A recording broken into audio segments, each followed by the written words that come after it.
Everybody has different experiences and they grew up in different places. I grew up in New Jersey. I grew up in Utah. Vastly different upbringings. Do you know that Chris has got an Uncle Sal? See, our experience influences how we talk. It's a pie. Pizza. Language really matters, especially when you're communicating. Remote control. Here's the clicker. This is not a Coke. Soda.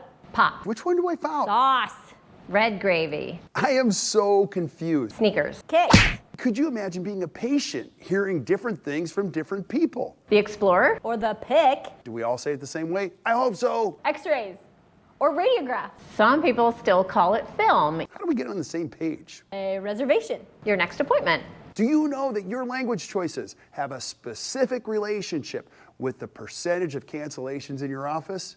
Wouldn't you want to know a better way to say things? Of course you would. Cleaning. We prefer hygiene visit. One sounds more valuable than the other. Scaling and root planing. Someone else might call it a deep cleaning. See, language adds value for your patients. Language creates trust, it creates consistency, it creates unity. Say this, not that. Bring everybody together so you're all saying the same things and your patients hear a consistent, congruent message from you. Do you call it a water fountain? Yeah. It's a drinking fountain. Oh. It's called a bubbler. Duh.